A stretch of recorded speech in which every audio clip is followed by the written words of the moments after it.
May mga panaginip ang isang tao na gustong-gusto nilang ulitin. Ngunit meron din namang iba na halos ayaw nang balikan dahil kadalasan ay wala namang kabuluhan.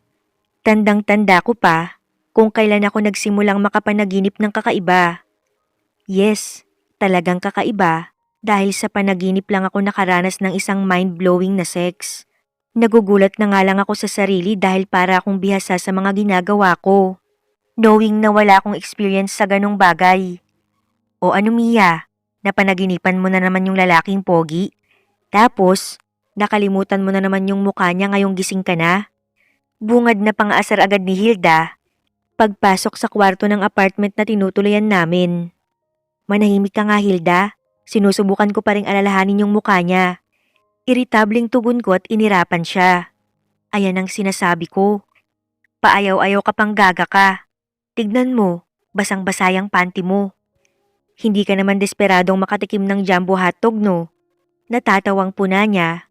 Nang walang paalam niyang tinanggal ang kumot na nakabalot sa bewang ko. Pinukol ko siya ng matalim na tingin at hinampas ang kamay niyang nakaturo sa underwear ko. Kapag nagwe-wet dreams talaga ako, ay namamalayan ko na lang na nakababa na ang shorts ko. Hahanapan na ba kita? Para kasing uhaw na uhaw ka na. Baka naman kapag nakatikim ka na, mas malala ka pa sa akin. At baka nga hindi mo mapigilan. Ikaw rin. Baka mag-goodbye ka sa mundong to na hindi man lang nakakatikim ng langit. Nanggigil trip pa nga si Gaga. Alam niya kasing hindi ako basta-basta at alam niya ring wala akong panahon sa mga makamundong bagay. Nakakatawa nga dahil ilang beses niya na akong pinakilala sa mga lalaki na pwede kong makarelasyon at Pero ako talagang umaayaw dahil hindi ako yung tipo ng tao na pinapriority ang relasyon. Minsan na akong nasaktan at ayoko nang maulit pa yon. Nasaktan ako at natakot dahil ang habol lang naman ng ex ko ay yung katawan ko. At binigyan pa ako ng kasunduan ni Loco na kapag nagsawa na raw siya, ay pwede nang tapusin ang relasyon namin. Doon nagsimula ang trauma ko sa lalaki at madalas kong isipin na kapag may magpapakilala sa akin, malamang katawan ko lang ang hahabulin nila. Kung sa bagay, hindi ko rin naman sila masisisi. Dahil bukod sa maganda ang hubog ng katawan ko, ay makinis pa ang balat ko. Kaya siguro ganun na lang kabaliw ang ex ko na maangkin ako. Ayos na ako sa panaginip ko. Solve na ako. Agad na tanggi ko bago tumayo at isuot ang short na nasa tuhod ko. Alam mo Mia, konti na lang, iisipin ko na talagang may manliligaw kang maligno. Sinundan ako ni Hilda papasok sa banyo. Huminto lang siya para sumandal sa pintuan para lang tignan ako. Tinignan ko siya sa salamin habang nagtututbrush. Alam mo rin Hilda, kung ikaw lang ang nasa kalagayan ko, baka gustuhin mo na lang ding manatili sa panaginip ko. Doon mas mag-e-enjoy ka, without worrying dahil nasa panaginip ka lang naman. Kasi in reality, nananatili ka pa ring virgin. Paliwanag ko sa kanya. Ang pangit talaga ng trip mo. Kaya sa edad mong 29, hindi na nakapagtataka na virgin ka pa rin. Hindi mo ko gayahin. Blooming. Kasi gabi-gabing may dilig. Humahagik-gik ng tawa si Hilda na para bang kinukuryente dahil tuwang-tuwa sa sarili. Hindi mo lang kasi na-try sa panaginip, kaya ganyan ang sinasabi mo. Magbihis ka na nga lang at nang makapasok na tayo sa trabaho. Sambit ko at padabog na sinarado ang pintuan. Sa 29 years kong nabubuhay sa mundo ay wala pa talaga akong experience. At magpapatuloy yon hanggat nag-e-enjoy ako sa panaginip ko. Kung halik naman sa labi ang pag-uusapan, naranasan ko naman na siya sa ex ko. Kung talent siguro ang pagpipigil, malamang ay panalo na ako. Hindi naman kasi ako katulad ng ibang babae na uhaw sa sex. May prinsipyo ako. At ang prinsipyong yon ay gusto kong panindigan kahit na anong mangyari. Malimit lang kasi sa mga babaeng gusto ay date to marry. At isa na ako doon. Nang matapos maligo at makapagbihis, blinower ko na agad ang buhok ko at itinali ng matuyo. Mia, tara na. Late na tayo. Pagagalitan tayo ni Kalbo. Tawag ni Hilda sa labas ng pintuan. Oo na, heto na. Nagmadali kong isinuot ang rubber shoes bago naglagay ng lip tint sa labi. Nang masatisfy sa itsura ko ay lumabas na rin ako. Konti na lang talaga pagkakamalan na kitang flight attendant. Kung hindi lang talaga tayo nagtatrabaho bilang sales lady, pagkakamalan kitang bilang isa sa kanila. Nasa iyo na ang lahat, maliban sa jowa. Hirit niyang asar sa dulo kaya hinampas ko ang braso niya. Aray ko naman. Bakit? Nasaktan ka? Totoo naman eh. Dagdag pa ni Hilda. Ba't ako masasaktan? Masaya na ako sa panaginip ko, no? Sagot ko naman. Saktong paglabas namin ng apartment, ay sumakto na naman ng dating ang tricycle driver na si Efren. Napairap ako sa hangin at labag sa loob na sumakay sa tricycle niya. Ang blooming mo ngayon, Hilda. Puri niya sa kaibigan ko bago binaling ang tingin sa akin. Ganoon ba? Napapangiting tugon naman ni Hilda at pabebeng nilagay ang takas na buhok sa likod ng kanyang tenga. Pero wala pa rin katumbas si Mia. Mas lalo siyang gumaganda sa pagtagal ng araw. Nakangiting puri ng lalaki habang malamanyakis na nakatingin sa akin. Kulang na lang ay masuka ko dahil sa banat at ngiti niya. Utu-utu na lang talaga ang maniniwala sa kanya. Alam ko namang maganda ako at hindi niya na kailangang sabihin pa. Pagdating namin sa store kung saan kami nagtatrabaho ni Hilda, agad kaming nag-login ng fingerprint sa device na nakadikit sa gilid ng pintuan. Bumungad sa amin ng medyo may katandaan ng Chinese na may-ari. Tinignan niya ako mula ulo hanggang paa at mukhang hindi na naman siya nasiyahan dahil hindi palda ang suot ko. Kala ko nagkaintindihan na tayo. Palda dapat lagi suot mo. Tigas talaga ulo mo. Dapat gayahin mo best friend mo. Bulol niyang sabi at tinuro-turo pa ako. Kaya niya lang namang gustong pinagpapalda ako kasi nakakasilip siya. Galawan talaga ng matandang kalbo na to. Napailing na lamang ako at hindi na sumagot pa. Alam ko kasi nga haba na naman ang usapan namin. Tutal may kakayahan akong sagot-sagutin siya dahil hindi naman niya ako kayang tanggalin sa trabaho. Miss, may iba pa ba kayong style ng mga wallpaper? Tanong ng lalaki habang nakatingin sa dibdib ko. Mukha bang may mahanap na ibang style ng wallpaper sa dibdib ko? Tigang ka ba? Prangkahan kong wika sa lalaking kasing edad ko lang yata. Pero base sa pananamit, ay mukhang dugyutin at parang nanlilimos lang sa kalye. Anong sa dibdib mo? Ni wala nga diyang nakaumbok, kaya inakala ko pang likuran mo. Mapang-insulto siyang tumawa at dumampot ng puting wallpaper. Anong wala? May diferensya ba yung mata mo? Gusto mo bang ipakita ko pa sa'yo? Nanghahamon kong sabi kaya nagliwanag ang mga mata niya. Siyempre naman gusto ko. Nakangiti nitong wika. Kita mo tong manyakis na to. Akala naman talaga niya gagawin ko. Mga lalaki nga naman oo. Ang kakapal ng mga muka. Pinagpala na nga sila sa dalawang ulo, hindi pa nila ginamit ng maayos. Kuya wala namang bastusan. Masyado mong pinapahalata yung kakitidan ng utak mo. Kontra at saway ng lalaking bigla na lamang sumulpot sa tabi ko. Kunot noo ko siyang tinignan dahil alam ko na rin ang ganitong galawan. Nagmamalinis sa una, pero kapag nahuli niya na ang kiliti ng babae, sa kanya ilalabas ang pagkamanyakis niya. Yung tipong mas malala pa pala siya kaysa sa binawal niya. Pero ganun na lamang ang panlalaki ng mga mata ko nang maaninag ang mukha niya. Kamukha niya yung lalaking nasa panaginip ko. Natameme ako at halos hindi ko na marinig pa ang pinagsasasabi niya. Miss, ayos ka pa ba? Tanong nitong nagpagising sa diwa ko. Ha? Teka, nasan na yung lalaki? Wala sa wisyo kong tanong at tinuro ang pwesto ng lalaki kung saan ito nakatayo kanina. Bahagyang natawa ang lalaki at napakagat ng pang-ibabang labi. Safe ka na, umalis na siya. Hindi ka naguguluhin nun. Binabawi ko na yung sinasabi ko kanina. Hindi pala lahat ng lalaki ay katulad ng iniisip ko. Dahil itong kaharap ko ay hulog ng langit. Siya yung lalaki sa panaginip ko. Hindi ako pwedeng magkamali. Hawig na hawig niya mula ulo hanggang paa. Salamat.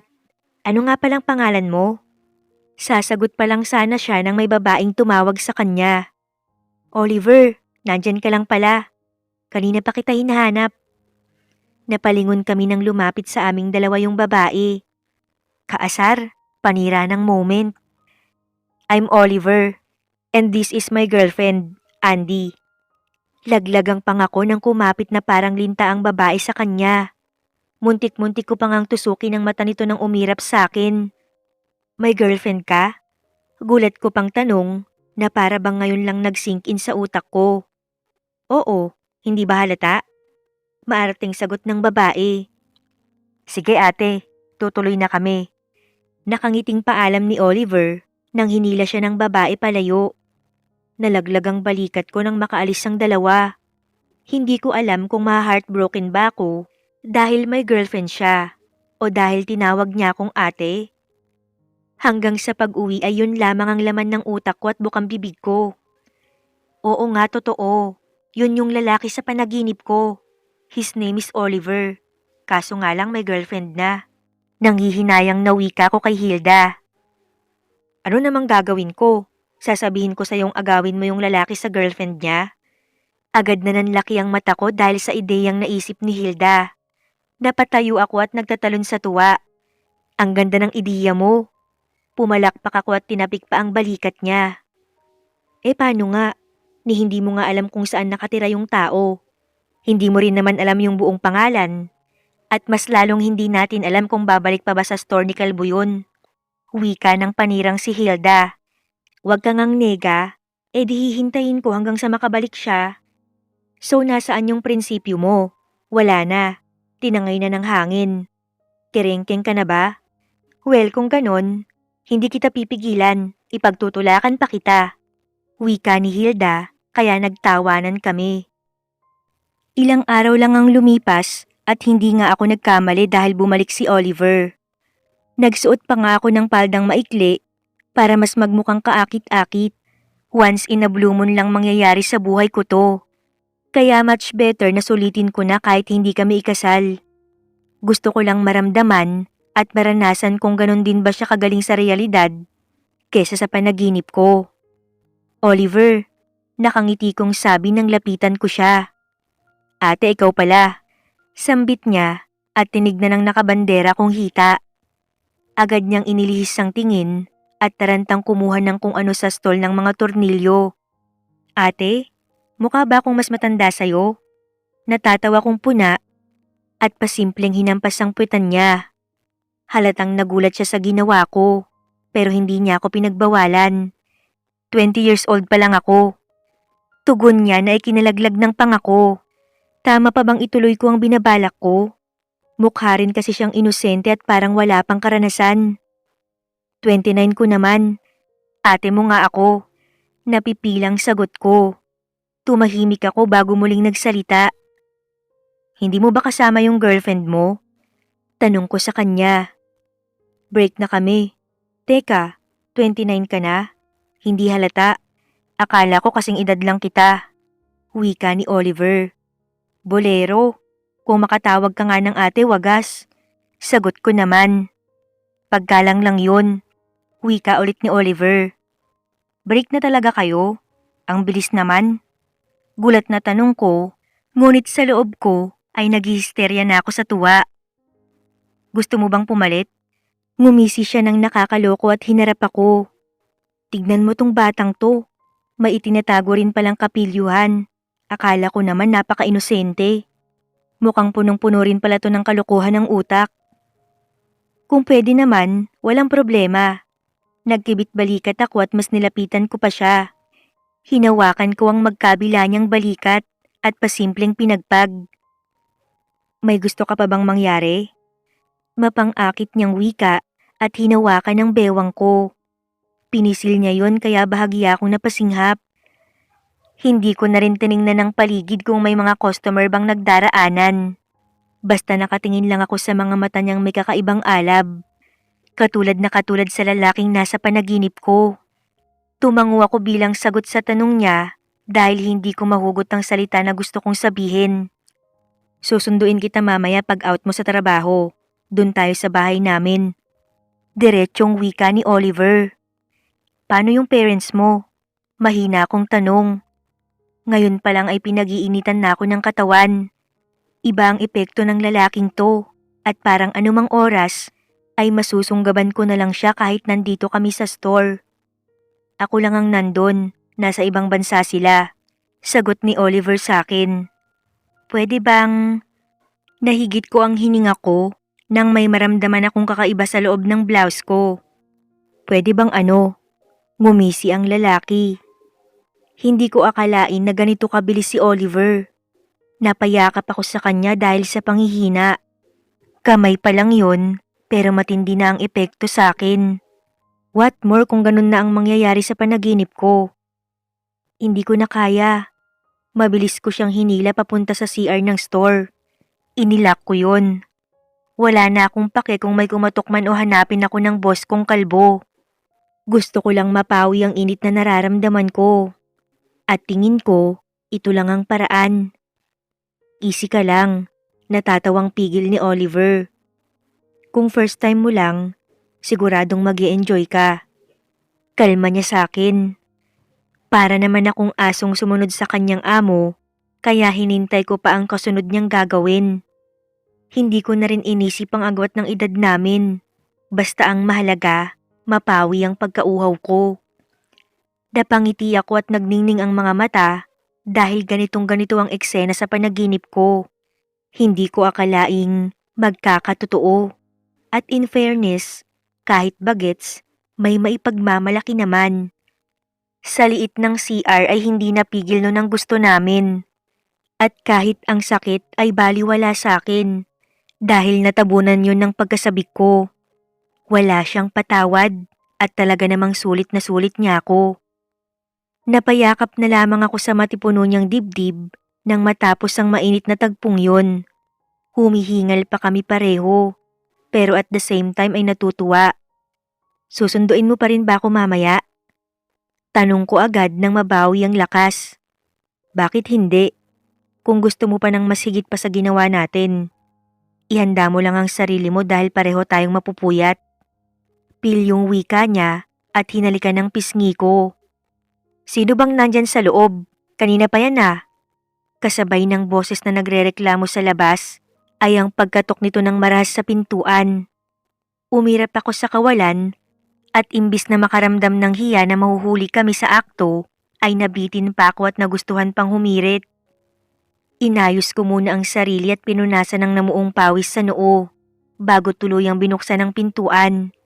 Laglag naman ang panga ng babae nang makita kami. Nang magpaalam si Oliver sa akin ay talagang inabangan ko na ang oras ng pag-out namin. Ngunit habang tinitignan ko ang oras, ay lalo akong naiinip sa paghihintay. Huy, ayos ka lang ba? Bakit parang hirap kang lumakad ngayon?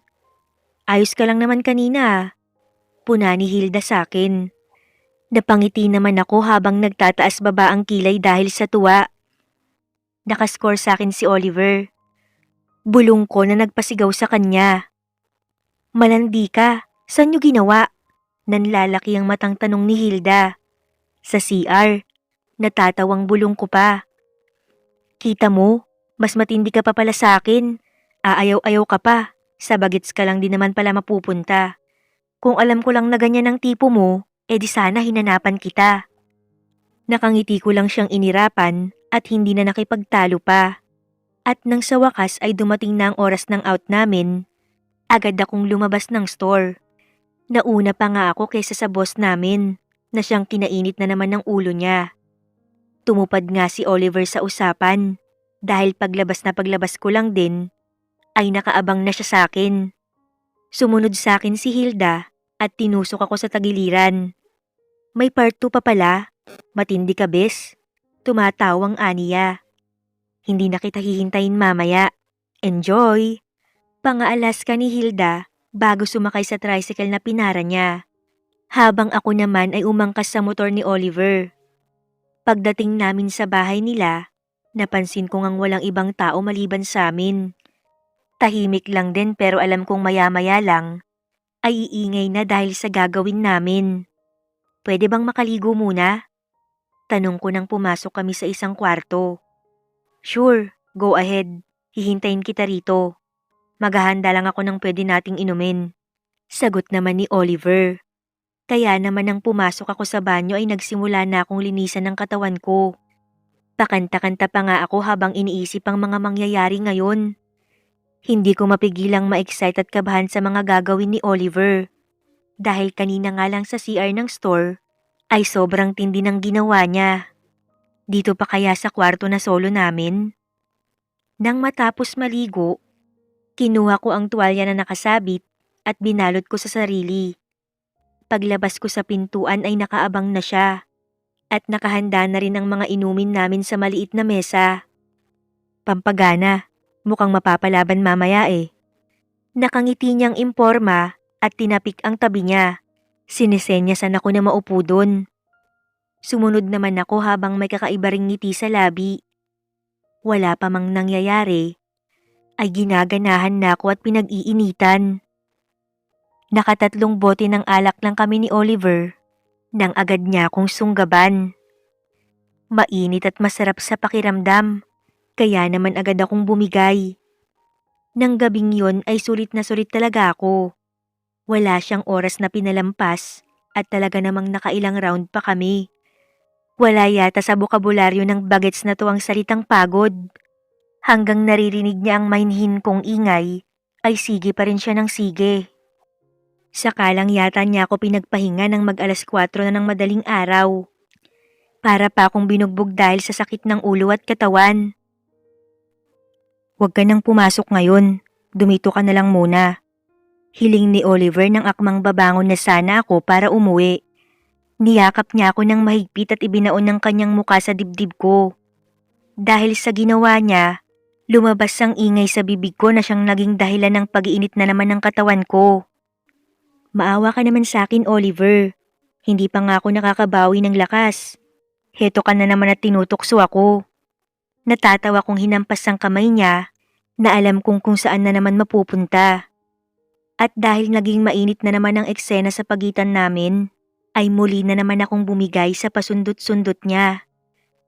Naging ganun ang routine namin sa mga nagdaang araw. Halos hindi na nga ako makaangal dahil maging ang katawan ko ay hinahanap-hanap na siya. Ngunit nang may ma-realize ako, ay agad din akong napatanong sa sarili ko. Dahil ayoko namang magpatuloy lang kami sa ganito nang wala man lang kaming plano. Nag-aaral pa siya sa kolehiyo at nagkakandakuba naman sa pagtatrabaho ang magulang niya sa ibang bansa. Akala ko nga ay ayos na sa akin ang mapaligaya namin ng isa't isa, kahit hindi na kami ikasal. Pero habang tumatagal ang pagsasama naming dalawa, ay nag-iiba ang plano ko. Ano ba tayo, Oliver? Curious na tanong ko habang kumakain kaming dalawa. Partner, magkarelasyon tayo, Mia. Casual naman na sagot niya na para bang ang obvious masyado ng tanong ko.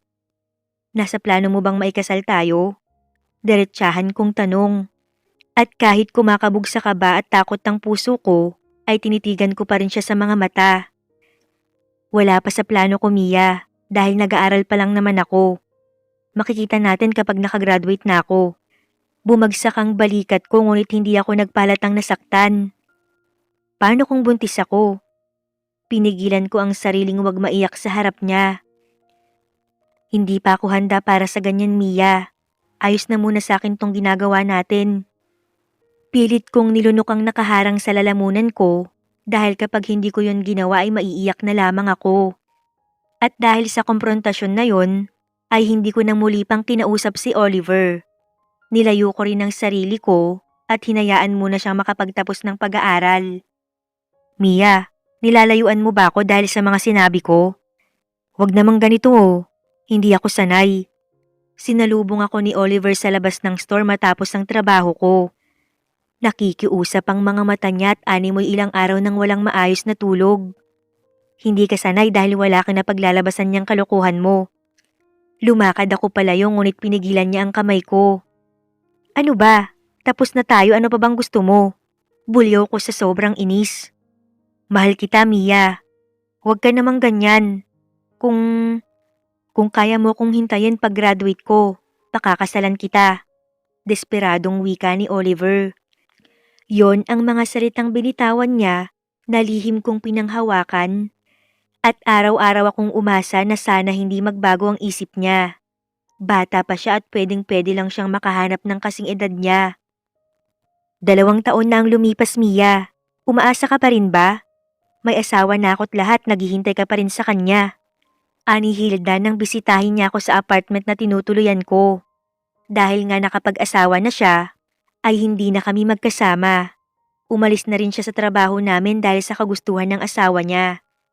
Ewan ko ba, kahit hindi na siya nagpaparamdam, itong lintik na puso ko asang-asa pa ring babalik siya. Sagot ko kay Hilda, kaya napabuntong hininga na lamang ito. Kinagabihan ay patulog na ako nang may kumatok sa pintuan. Natakot pa ako noong una dahil akala ko ay magnanakaw. Ngunit nang marinig ko ang pamilyar na boses ni Oliver, ay agad ko siyang pinagbuksan. Bakit ang tagal mo? Humihikbi kong tanong. Tumawa lang siya at hinaplos ang buhok ko. Mas lalo siyang nag-mature. Dahil na rin siguro sa tagal ng panahon ko siyang hindi nakita. Mas gumuwapo siya at mas lumaki ang katawan. Pwede na ba kitang yayaing magpakasal? Tanong ni Oliver sa akin. Walang patid na bumuhos ang luha ko nang lumuhod siya sa harapan ko at naglabas ng singsing. Oo, Oliver. Umiiyak kong sagot habang may ngiti sa labi. Mabilis siyang tumayo at binigyan ako ng mainit na halik. Noong una ay wala sa isip kong papasok pa ako sa isang relasyon at hindi ko alam na gugustuhin kong magkaroon ng sariling pamilya. Pero tignan mo nga naman ngayon, kinain ko rin lahat ng sinabi ko. Natutuwa rin ako dahil tanggap ako ng magulang ni Oliver. Sinabi pa nilang ako lang daw ang nakapagpatino sa anak nila, kaya sino sila para humadlang sa relasyon naming dalawa. Manganganak na yata ako, Oliver. Dalhin mo na ako sa ospital. Kabado kong sabi habang hawak ang tiyan ko. Lalabas na si baby? Kumikislap ang matang tanong ni Oliver. Natatawa na nga lang ako dahil mas excited pa siya sa akin. Naiihi lang pala ako. Natatawa kong bawi na agad niyang sinamangutan. Wala na yata akong mahihiling pa dahil nasa akin na ang lahat. Ang masayang pamilya na punong-puno ng pagmamahal sa isa't isa. Hindi talaga ako nagkamali na si Oliver ang pinili ko. Nagpapasalamat talaga ako sa panaginip ko dahil nahanap ko ang forever ko. At siguro nga, yun ang gusto ng tadhana.